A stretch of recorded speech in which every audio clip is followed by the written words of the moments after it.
बिस्मिल्लाहिर्रहमानिर्रहीम। Programme anchors view में कहेंगे खुशामदीद। नाज़रीन, आज के प्रोग्राम में हम जिस मौजू पर गुफ्तगू करेंगे, जिसे हम आज रेस करने जा रहे हैं, वो खैरपुर की फातिमा कत्ल केस है, जिसमें आज अहम पेशरफ्त सामने आई है। मरकजी मुल्जिम पीर असद शाह का DNA मैच कर गया है, ऐसा कहना है वज़ीर कानून और वज़ीर दाखिला सिंध का। लेकिन इसमें एक मज़ीद अभी ताज़ा तरीन पेशरफ्त ये है कि वज़ीर सेहत सिंध जो हैं, उन्होंने ये कहा है कि मुल्जिम का DNA सिंध की एक लेबॉर्ट्री से मैच किया गया है। और गुज़िश्ता रात ये अपडेट आई थी कि मुल्जिम का DNA पंजाब की लेबॉर्ट्री से मैच कर गया था। अब इस पर मज़ीद भी बात करेंगे, लेकिन इसका बैकग्राउंडर है, इसकी रिपोर्ट है, पहले आपको वो दिखाते हैं, फिर मज़ीद तफसील शेयर करेंगे। सिंध में महकमा सेहत के अफसरान की बेरहमी, खैरपुर की फातिमा कत्ल केस के मरकजी मुल्जिम को बचाने की कोशिश की। निगरान सूबाई वजीर कानून उमर सोमरो का बड़ा इंकशाफ, कहा महकमा सेहत सिंध के अफसरान ने मुल्जिम पीर असद के DNA सैंपल में गड़बड़ की। सिंध में मुल्जिम पीर असद का DNA मैच नहीं हो रहा था। यही टेस्ट पंजाब में करवाया तो मुल्जिम का DNA 100% मैच हो गया। फातिमा फर्डो के केस में गए खैरपुर, तो हेल्थ डिपार्टमेंट के जो हेड थे, DNA का पूछा, पीर साहब के DNA सैंपल्स मैच नहीं कर रहे थे, जो इम्पॉसिबिलिटी है। पीर साहब को प्लीज करने के लिए DNA के सैंपल तबाह कर दिए। पंजाब से जाके अब हमें 2 महीने लगे हैं DNA सैंपल्स जो 100% मैच कर रहे हैं। 10 साला घरेलू मुलाजमा फातिमा फर्डो 14 अगस्त को रानीपुर के पीर की हवेली में तशद्दुद से जाँ बहक हो गई थी। निगरान वजीर दाखिला सिंध हारिस नवाज ने कहा कि इस बात को यकीनी बनाएंगे कि मुल्जिम करार वाकई सजा से न बच सके। इस केस को मिसाल बना देंगे। जरूरत पड़ने पर प्राइवेट वकील का तकर्रुर भी किया जा सकता है। फातिमा के कत्ल को 3 माह गुजर चुके हैं। फातिमा कत्ल केस में मरकजी मुल्जिम पीर असद शाह, उनकी अहलिया हिना शाह, ससुर फैयाज शाह और नायब कासिद इम्तियाज मिरासी गिरफ्तार हैं। लेकिन खैरपुर पुलिस अब तक मुल्जिम के मोबाइल फोन और लैपटॉप का पासवर्ड तक हासिल न कर सकी। मुकदमे में 4 इंक्वायरी अफसर तब्दील हो चुके हैं। साफ नजर आ रहा है कि बाज बाअसर कुव्वतें फातिमा फर्डो कत्ल के मुल्जिमान को बचाने की कोशिश कर रही हैं। केस की तफ्तीश CTD सखर के पास है। देखते हैं कि फातिमा को इस दुनिया में इंसाफ मिल सकेगा या नहीं। इस मामले पर बात करेंगे, कोशिश करेंगे कि हम तमाम सियासी रहनुमाओं से और खास तौर पर पीपल्स पार्टी से किसी को ले सके, ताकि सिंध की सूरत हाल के हवाले से भी हमें इस पर सूरत हाल जरा वाज़े हो जाए। लेकिन पहले अपने नुमाइंदे से जान लेते हैं कि इस वक्त अगर बात की जाए खैरपुर की, तो वहाँ क्या पेशरफ्त हुई है। टेस्ट के बारे में जो तमाम तर बातें की जा रही हैं, उसका एक्चुअली क्या पस मंज़र है। तो हमने रब्ता किया, हमारे नुमाइंदे हमारे साथ मौजूद होंगे, वसीम सोमरो जिनसे इस मामले पर बात करेंगे, और साथ ही काजी आसिफ भी हमारे साथ मौजूद होंगे, senior reporter Faraz news. Wasim, आपकी जाने पहले आ जाते हैं। ये मामला अगर ये कहा जाए कि कंट्रोवर्शियल और पेचीदा होता चला जा रहा है और गोल गोल बात घूमती चली जा रही है, लेकिन असल मामला तो ये है कि इस बच्ची को और इसके वालिदैन को इंसाफ मिलना चाहिए। अभी ये जो नया मामला DNA टेस्ट, कल तक कहा जा रहा था कि जी पॉजिटिव आ गया है, अब सुबह एक नया मामला दोबारा खड़ा हो गया कि किस लैब से ये पॉजिटिव आया है। तो ये बता दीजिए कि इस वक्त खैरपुर में इस पूरे सिनेरियो को लेकर क्या फैला हुआ है माहौल। देखें, सबसे पहले तो मैं आपको बता दूं कि 3 माह पहले जो वाकया ये 10 साला बच्ची फातिमा फर्डो के साथ पेश आया था, 3 माह गुजर जाने के बावजूद सबसे बड़ी जो नाअहल है वो खैरपुर पुलिस की है। सबसे पहले जो साबिका DIG थे जावेद जिस्कानी, SSP थे रोहेल खोसो, उनकी जानिब से कोई थोड़े इक़दाम उठाए जा रहे थे कि बच्ची को इंसाफ मिल सके। मगर जब से ये नया SSP तैनात हुआ है, पहले दिन फातिमा फर्डो के वालिदैन के पास गया और कहा कि मैं बच्ची के साथ इंसाफ करूंगा। मगर 3 माह के अंदर ये पुलिस देखें बासर के आगे मजबूर है और गरीब के ऊपर इनकी लाठीचार्ज होती है। 3 माह के अंदर जो मरकजी मुल्जिम हवेली की जो असद शाह, पीर असद शाह, उसके 2 मोबाइल फोन पुलिस को मिले थे, लैपटॉप मिला था, DR जो कैमरा उनके कमरों में लगी हुई थी वो मिली थी। उससे बार बार ये अदालत में उनको पेश करके असद शाह समेत कह रहे थे। हमारे साथ ही मौजूद रहेगा वसीम सोमरो, नासिर हुसैन शाह साहब मौजूद है, साबिक वज़ीर इत्तलात सिंध। बहुत शुक्रिया नासिर साहब ने वक्त निकाला आज न्यूज़ के लिए। जानना ये चाहते हैं कि ये पूरा मामला जो है ये पेचीदा होता चला जा रहा है। यकीनी तौर पर आप भी यही चाहते हैं, हम सब यही चाहते हैं कि इस बच्ची को, इसके वालिदैन को इंसाफ मिले। अब ये जो नया DNA टेस्ट का सारा मामला आया है, इस पर आप इसको किस तरह से देखते हैं, आपकी पार्टी किस तरह से देखती है? देखें, हम उन मजलूम खानदान के साथ हैं जिनके साथ ये ज्यादती हुई, और अगर ये रिपोर्ट जैसे मिनिस्टर साहब की, जो केयर टेकर मिनिस्टर साहब की मैंने भी सुनी है और ये हकीकत है, और वैसे भी उनको सख्त सज़ा मिलनी चाहिए जो लोग भी इसमें मुलविस हैं, और ताकि दोबारा ऐसा कोई सोच न सके, तो हम उस मजलूम खानदान के साथ हैं।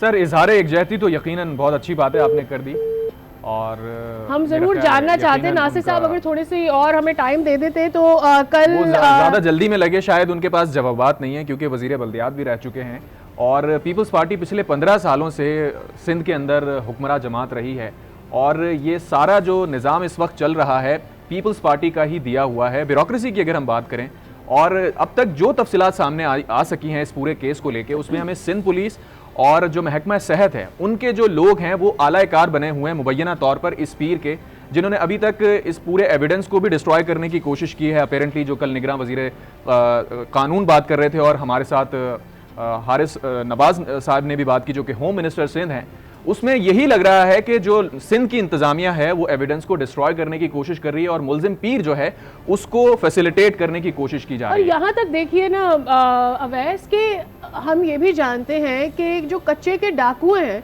जिन पर पुलिस लगाम नहीं डाल पा रही, वो अपने लिए तो जो जंग लड़ रहे वो एक अलग जाने, मतलब एक अलग बात है, वो सपोर्ट करने आ रहे हैं उन पीर साहब को और कह रहे हैं कि जी उनके खिलाफ इस तौर का कोई एक्शन नहीं। पीर इतने ज्यादा इन्फ्लुएंशियल हैं कि ना सिर्फ हुकूमती इदारे और रहनुमा, बल्कि जो डाकू हैं, कच्चे के डाकू हैं, बदनाम ज़माना डाकू हैं, वो भी इस पीर की हिमायत में सामने आ रहे हैं और वो ये कह रहे हैं कि जिसने भी इनके खिलाफ कोई बयान दिया या ताउन किया तो उनको वो फिर निमट लेंगे।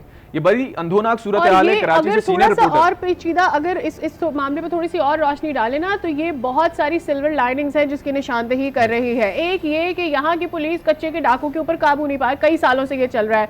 दूसरी जानिब कल जिस तौर से कहा गया कि सिंध में इसको डिस्ट्रॉय करने की कोशिश की गई, सारे जो भी एविडेंस थे, फिर मतलब अब ये मुबैना इल्जामात सामने आ जाना, बातें की जानी कि क्या सिंध की इंतजामिया का इससे कुछ लेना देना है, तो फिर अगर ड्रॉ की जाए लाइंस तो मेरे ख्याल में वो बहुत सारी गलत डायरेक्शन की जानिब सीनियर रिपोर्टर सवाल उठ सकते हैं। काजी आसिफ कराची से हमें ज्वाइन कर चुके हैं। काजी आसिफ, आप पीपल्स पार्टी के अदवार को कवर करते रहे, आपकी बीट भी रही है पॉलिटिकल, और आपका एक वसी तजुर्बा है सिंध के जो रिपोर्टिंग का, तो आपसे जानना चाहेंगे कि जो ब्यूरोक्रेसी सिंध में है तैनात, वो चाहे पुलिस के अंदर हो या महकमा सेहत के अंदर हो, उसके ऊपर कितना असर व रसूख होता है इस तरह की इन्फ्लुएंशियल फैमिलीज़ का और पीरों का कि वो उनके हक में काम करने की कोशिश कर रहे हैं मुबैना तौर पर, क्योंकि निगरान जो काबीना है उसके अरकान ये कह रहे हैं कि सिंध के जो पुलिस के लोग हैं या महकमा सेहत के लोग हैं उन्होंने कोशिश की है एविडेंस को डिस्ट्रॉय करने की। आप क्या बताएंगे इस मामले? और इसमें काजी आसिफ ये भी ऐड कर दीजिएगा कि पॉलिटिकल इम्पैक्ट क्या है, क्योंकि यकीनी तौर पर अगर कोई पीर साहब हैं तो उनकी एक फॉलोइंग है। अब क्या इस पर पॉलिटिकली भी असरअंदाज होती हैं चीज़ें, क्योंकि इन्फ्लुएंस इसी तरफ का नज़र आ रहा है। असल में जो आपने बात की वो यही है कि जो असर रसूख है इस किस्म के ख़ानदान का, वो कोई एक ख़ानदान नहीं है, ऐसे कई वाक़यात सामने आए हैं और उन वाक़यात का कोई हतमी तौर पर कोई मुल्ज़िम का जो है वो सज़ा नहीं मिल पाई है। और मुझे तो बड़ी हैरत होती है निगरान वज़रात पर कि इनका आपस में जो इंटरेक्शन है या समझें कि राब्ते की कमी है वो इस हद तक है कि एक मिनिस्टर कह रहा है कि DNA टेस्ट जो है वो यहाँ पे जो है वो नहीं हुए, पंजाब भेजे गए। दूसरा वजीर कह रहा है कि नहीं वो झूठ बोल रहा है और ये यहाँ पे सिंध में हुए और सिंध में जो टेस्ट हुआ वो मुस्बत आया। अब जब इस लेवल पे जो है वो ये हाल है तो बाकी अंदाजा लगा लें कि अंदर जो ब्यूरोक्रेसी है उसका हालत क्या होगी, पुलिस की हालत क्या होगी। आप ये वसीम सुमरो साहब जो बता रहे थे आपको, ये इन्होंने बिल्कुल दुरुस्त कहा कि उनके कमरे से, मतलब आप हैरत है कि जो पीर जहाँ पे सोता है, जहाँ पे सोने की बात होती है उस कमरे में कैमरे लगाने का क्या मकसद था, क्यों लगाए थे उसमें वो कैमरे, और अगर कैमरे लगाए थे फिर मोस्ट इम्पोर्टेंटली काजी आसिफ उस DVR को अभी तक वो क्रैक नहीं कर पाई है पुलिस, और ना ही उनका लैपटॉप और ना ही उनका फोन अभी तक उसको अनलॉक ही नहीं कर पाई है पुलिस। जी बिल्कुल, ये अनलॉक नहीं कर पाई है या नहीं करना चाहती, ये दो चीजें हैं। ये देखिए जब अनलॉक नहीं होगा तो किसी भी जीनियस माइंड को पहुंचने के लिए मुश्किल नहीं होगा, कोई भी यही समझेगा कि शायद अनलॉक करना ही नहीं चाहते हैं। लेकिन सवाल ये है कि वहां पर वो बच्ची, चले मान लीजिए थोड़ी देर के लिए रेप वाला मामला हम इसमें से हटा भी दें अगर काजी आसिफ, तो सिर्फ ये कि वो बच्ची जिस हालत में वहां पड़ी रही, जिस दर्द से वो कराहती रही, आपने कोई मुलाजिम भी रखा है, वो बच्चा है, आपकी जिम्मेदारी है, जो उसके जिस्म पे निशानात हैं, क्या उसके ऊपर भी कोई एक्शन नहीं होगा? मतलब उसके लिए तो कोई रॉकेट साइंस चाहिए ही नहीं है ना। डीएनए टेस्ट तो चले एक बहुत ही अलग मामला है। नहीं, डीएनए टेस्ट के बाद तो ये सारे, अगर कोई जो मोबाइल फोन जो है वो रिकॉर्ड हो ना हो, या जो सीसीटीवी निकले ना निकले, ये तो अब आउट ऑफ क्वेश्चन हो गया ना। अब डीएनए मैच कर गया, इसका मतलब है बाकी जो भी कोशिशें की पुलिस ने, इंतजामिया ने असद शाह को बचाने की, वो तो नाकाम हो गई। अब कोई जरूरत नहीं है कि कोई भी एविडेंस और मिले, डीएनए से ज्यादा कोई एविडेंस हो ही नहीं सकता। और दूसरी बात ये कि गरीब आदमी जिसको अपने कमरे में दाखिल होने नहीं देते, वहाँ पर ये उनकी काम करने वाली नौकरानी बच्ची जो है या उनकी खिदमत वाली, वो उस कमरे में क्या कैसे सो रही थी, उनको कैसे ये, और जिस हालत में वो बच्ची वहाँ पर मौजूद थी, ये आप और हम दुनिया जानती है। तो मतलब ये एक अलग से एक बड़ा सवालिया निशान है। फिर जब उनकी अहलिया वहाँ पर पहुंची और जिस तौर से उन्होंने बच्ची को उठाने की कोशिश की, उससे बहुत समझ में आ जाता है कि वो अदरवाइज भी उस बच्ची को किस हाल में रख रहे होंगे वहाँ पर। फिर उन्हीं की एक और मुलाजिमा वहाँ से भाग के चली जाती है, वो बताती है कि वहाँ पर बच्ची के साथ क्या होता था, दीगर मुलाजिमीन के साथ वहाँ पर क्या होता था, इसके ऊपर भी कोई एक्शन नहीं लिया गया। सवाल तो ये पैदा होता है, मैं तो ये कह रही हूँ कि मतलब इसके ऊपर जो दीगर प्रोसेस है उसको ही फर्दर फॉलो हो जाना चाहिए था, वो भी फॉलो नहीं हुआ। हम डीएनए के टेस्ट के लिए वेट करते रहे 3 महीने लग गए उसके अंदर, और अब आके इस केस को फॉरवर्ड चल रहा है और हमें नहीं पता कि और क्या चीजें गलत हो सकती हैं इसमें। अभी बिल्कुल सही कह रही हैं ये क्योंकि पावरफुल रानीपुर की ये पावरफुल फैमिली है, और इसके जो बड़े हैं ये खुद तो पीपल्स पार्टी से ताल्लुक नहीं रखते, लेकिन इनके जो बड़े हैं उनका ताल्लुक पीपल्स पार्टी से है।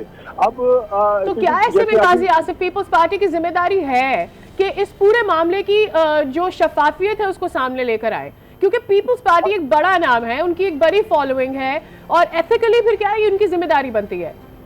ये जैसे अभी नासिर शाह साहब आपके यहाँ बोल के गए कि अब अगर इनकी पार्टी का मौक़िफ़ ये है तो इसका मतलब ये है कि ये अपने आप को अलग रख रहे हैं, लेकिन जो इंसाफ की फराहमी है बच्ची को, या जो असद शाह को सहूलियात फराहम है, या उनकी बीवी को जो गिरफ्तार किया गया फिर बाद में क्या सूरत बनी, उनको इतनी सहूलियात कैसे मिली, तो ये एक पूरा नेक्सस है, एक पूरा एक सिस्टम है जो इतनी बड़ी फैमिलीज को इतनी सहूलतें फराहम करता है। और आप जब देखा कि एक कत्ल के मुल्ज़िम 203 के मुल्ज़िम है, लेकिन उसको मोबाइल इस्तेमाल करने की सहूलत है दौरान गिरफ्तारी, और उसको मोबाइल पुलिस में मुल्ज़मान अभी जो पॉलिटिकल आप देख रहे हैं उनको तो एक गाड़ी में बंद करके पीछे बिठा के लाते हैं, लेकिन इसको आगे डीएसपी अपने साथ बिठाता है अपनी गाड़ी में।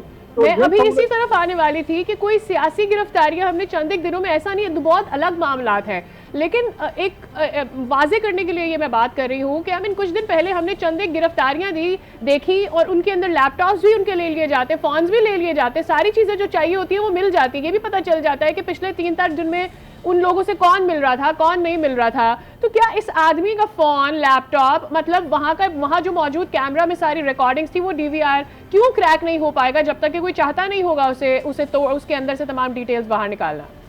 उन्होंने बचाना चाहा उनको, इसलिए वो सारा कुछ जो है वो जाया करने की कोशिश की, लेकिन जो अल्लाह है वो किसी को नहीं छोड़ता, किसी जालिम को नहीं छोड़ता।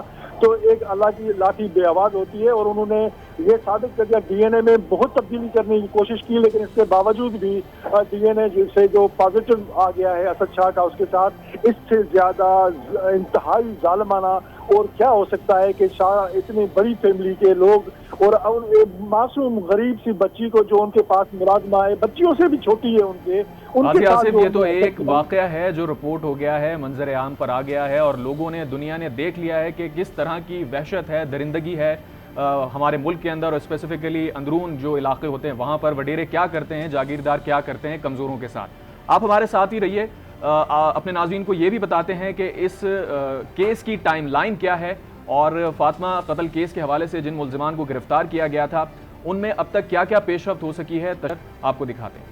इंसाफ में ताखिर, इंसाफ का कत्ल। खैरपुर की 10 साला घरेलू मुलाजमा फातिमा के लवाहिकीन को अब तक इंसाफ ना मिला।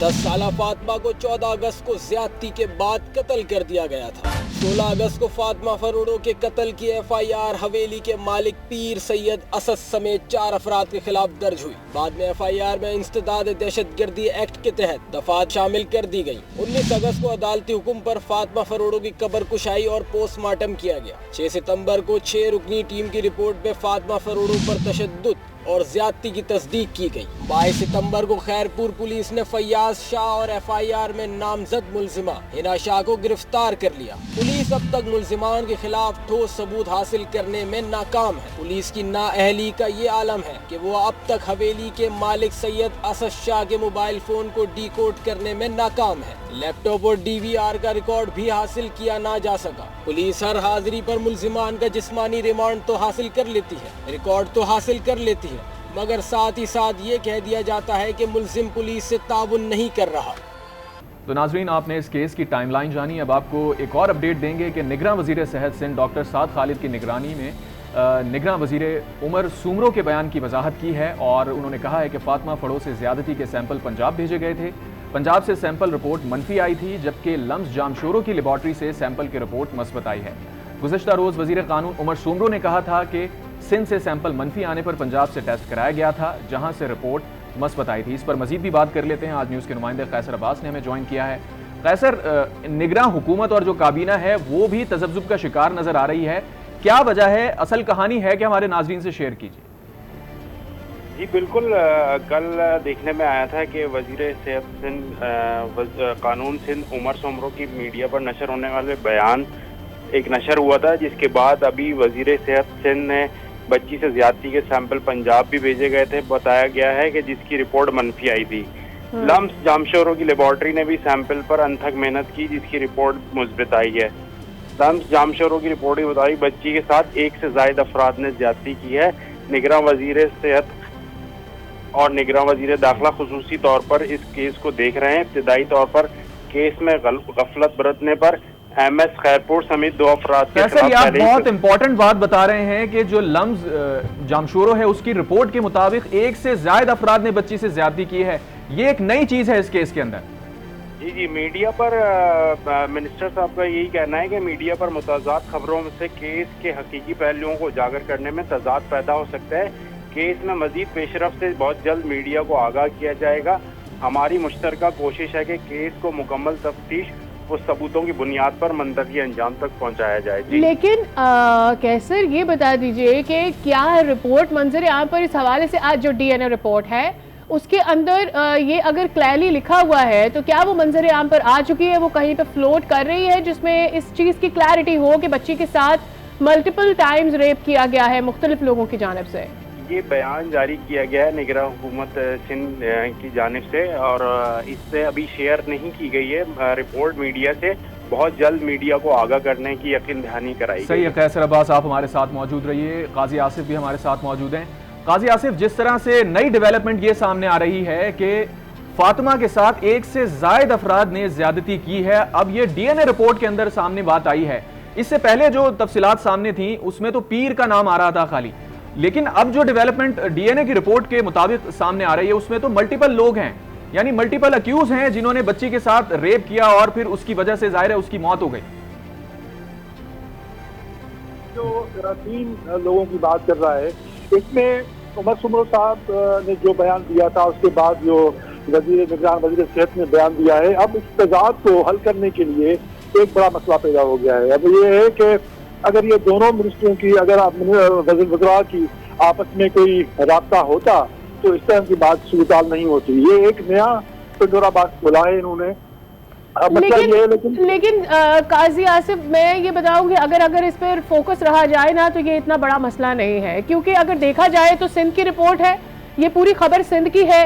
यहाँ से कोई और मजीद मसला अगर पॉजिटिव आ गया है, अगर तो नीयत होगी इस केस को आगे बढ़ाने की तो हम भी जानते हैं कि ये बड़ा मसला नहीं बनेगा, लेकिन अगर तो इसकी नीयत नहीं होगी सॉल्व करने की तो फिर इसको इसी चक्कर में लगा दिया जाएगा कि जी रिपोर्ट वहां से आई और वहां से मस्बत आई और वहां से मनफी आई। आपकी बात दुरुस्त है, लेकिन बात यह है कि असद शाह जो 3 है, 3 में असद शाह शामिल है। असद शाह बाहर नहीं निकल सकता, वो बच नहीं सकता अगर इंसाफ के साथ इसको जो असद जिसको बचाने की कोशिश की गई वो नहीं बच सकता। दो और कौन है ये जो है वो अभी तफ्तीश उनको होनी है कि दूसरे दो कौन है, लेकिन एक तो बात साबित हो गई। लेकिन देखिए काजी आसिफ, देखिए चूंकि तमाम तर रिकॉर्ड्स जो भी अभी तक सामने थे उनके ऊपर इन्वेस्टिगेशन में यूं कहा जाए कि रिकॉर्ड को डिस्ट्रॉय किया गया, उसकी वजह से अब से ये दोबारा से एक इन्वेस्टिगेशन मजीद होगी कि पता चल सके कि डीएनए में आया दो लोगों के नाम कहाँ आए हैं, वो कौन है, वो कहाँ है, उनको यानी ये मामला इन शॉर्ट अगर हम ये कहें कि मजीद लिंगर ऑन होगा तो गलत नहीं होगा, क्योंकि ऑलरेडी 3 महीने हो चुके हैं और इस तरह के केसेस में टाइमिंग बहुत इंपॉर्टेंट होती है। जल्द अज जल्द आपने स्पीडी ट्रायल करके एविडेंस जमा करके मंतकी अंजाम तक पहुंचना होता है। और जो और काजी आसिफ हमारे साथ पहले भी मौजूद थे एक दूसरे प्रोग्राम में जिसपे हमने प्रोसिक्यूशन के ऊपर डिस्कस किया था कि हमारा जो प्रोसिक्यूशन का निजाम है वो किस तरह से मुल्जिमान को फायदा पहुंचाता है। और आज एक क्लासिक एग्जांपल नजर आ रही है हमें इस केस के अंदर भी कि जो प्रोसिक्यूशन का निजाम है, इस्तगासा का निजाम है, वो मुल्जिमान को फायदा पहुंचाने की कोशिश कर रहा है। जी काजी आसिफ, वो भी बिल्कुल वो भी इतने बड़े बाअसर लोग जब हों तो कानून और कानून के रखवाले या जिसको आप समझते हैं जिनके हाथ में है, वो तो उनके गुलाम की तरफ बात करते हैं ना, जैसे अभी आपके सामने नजर आ रहा है कि इतनी सूरत हाल हो गई। लेकिन अब चलो ठीक है, आप मुकम्मल तौर पर अगर आप उनको कहें कि भाई उन्होंने काम भी किया, ठीक है भाई जबरदस्त काम कर लिया आपने, लेकिन आपकी इन्वेस्टिगेशन कहाँ रह गई? अब चले अगर 2 और नाम भी आ गए हैं तो पहले इनको तलाश करो, लेकिन जो असद शाह के खिलाफ ट्रायल चल रहा है उसको ना रोका जाए, उसको आगे चला जाए। बाकी चीजें जो लेकिन काजी आसिफ ये सारी चीजें जो डेवलपमेंट सामने आ रहे हैं मुबैना तौर पे लग तो यही रहा है कि उसी ट्रायल को रोकने के लिए की जा रही है नई नई डेवलपमेंट्स, ताकि डिस्ट्रैक्ट हो इस्तगासा भी और अदालत भी और पूरा केस खराब हो। आपसे जानना ये चाहेंगे क्योंकि मोस्ट इंपॉर्टेंटली ये जरूरी है ये जानना नाजरीन के लिए भी कि ये फैमिली जो है इसके बैकग्राउंड पे इन्फ्लुएंस किसका है। आपने अब से कुछ देर पहले जिक्र किया था कि ये खुद तो पीपल्स पार्टी में नहीं है, लेकिन इनके बड़े जो हैं उनका कहीं ना कहीं कोई राब्ता जरूर है पीपल्स पार्टी के लोगों से। तो पीपल्स पार्टी पिछले 15 साल सिंध के अंदर हुक्मरानी करती रही है, तो क्या कहीं उनका भी इन्फ्लुएंस नजर आ रहा है? आपके जराए क्या कहते हैं? नहीं, हमारे जराए के अपने जो बड़ी पार्टी जो इस तरह की खानदान होते हैं वो अपना एक एक बंदा किसी न किसी पार्टी में फिट करा देते हैं ताकि हर जगह पे उनका असर रसूख रहे। इनका बड़ा तो पीपल्स पार्टी में जो अभी असद शाह है इसके बारे में कहा जा रहा है कि कुछ अर्सा पहले वो पीटीआई में थे और उसके बाद वो उन्होंने छोड़ दिया, नहीं छोड़ा वो अलग बात है। तो हर ये बड़े खानदान एक पार्टी से होने के बजाय अपने छोटे छोटे बच्चों बिल्कुल आपका जो आर्गुमेंट है काजी आसिफ बिल्कुल सही है। बड़े खानदान इसी तरह करते हैं कि अलग अलग पॉलिटिकल पार्टीज के अंदर अपनी जगह बनाने की कोशिश करते हैं इन्फ्लुएंस करने के लिए। लेकिन इस केस में स्पेसिफिकली हमें नजर आ रहा है नासिर हुसैन शाह साहब साबिक वजीर हैं, अभी हमारे साथ भी मौजूद थे और उन्होंने बहुत मुख्तसर बात की। उन्होंने कोशिश की, अपेरेंटली नजर आ रहा है कि वो अपने आप को डिस्टेंस कर रहे हैं इस पूरे मामले से कि ज्यादा बात ना करनी पड़े। इसका क्या मतलब लिया जाएगा? नहीं, इसमें मेरा ख्याल है कि वो अगर बात नहीं करनी होती तो लाइन पे ही नहीं आते। उन्होंने जो बात की, हो सकता है किसी इमरजेंसी में हो और आपको इख्तियार भी नहीं कर सका हो, बात करनी हो, लेकिन इसको मुकम्मल नेगेटिव लेने के बजाय ये कहें कि चलो भाई जितनी भी उसने बात की वो उन्होंने फातिमा फरड़ो के हक में बात की, बच्ची के हक में बात की है, तो वो अपना इन्फ्लुएंस इसी हवाले से इस्तेमाल करे कि मुल्जिमान को सजा मिले और वो उनको किसी भी तौर पर शेल्टर फराहम ना करे। और ये उनके लिए मतलब यकीनी तौर पर हम सबका ये फर्ज बनता है कि इस वालिदैन, ये जो वालिदैन है और जो बच्ची है, अब ये जो नया इंकशाफ हुआ है कि मल्टीपल टाइम्स उसे ज्यादती का निशाना बनाया गया, कई मुख्तलिफ लोगों की जानिब से उसको ज्यादती का निशाना बनाया गया, यानी और भी मुल्जिमान हैं जिनका पता चलना चाहिए। तो जिम्मेदारी तो पूरी सोसाइटी पर आयद होती है।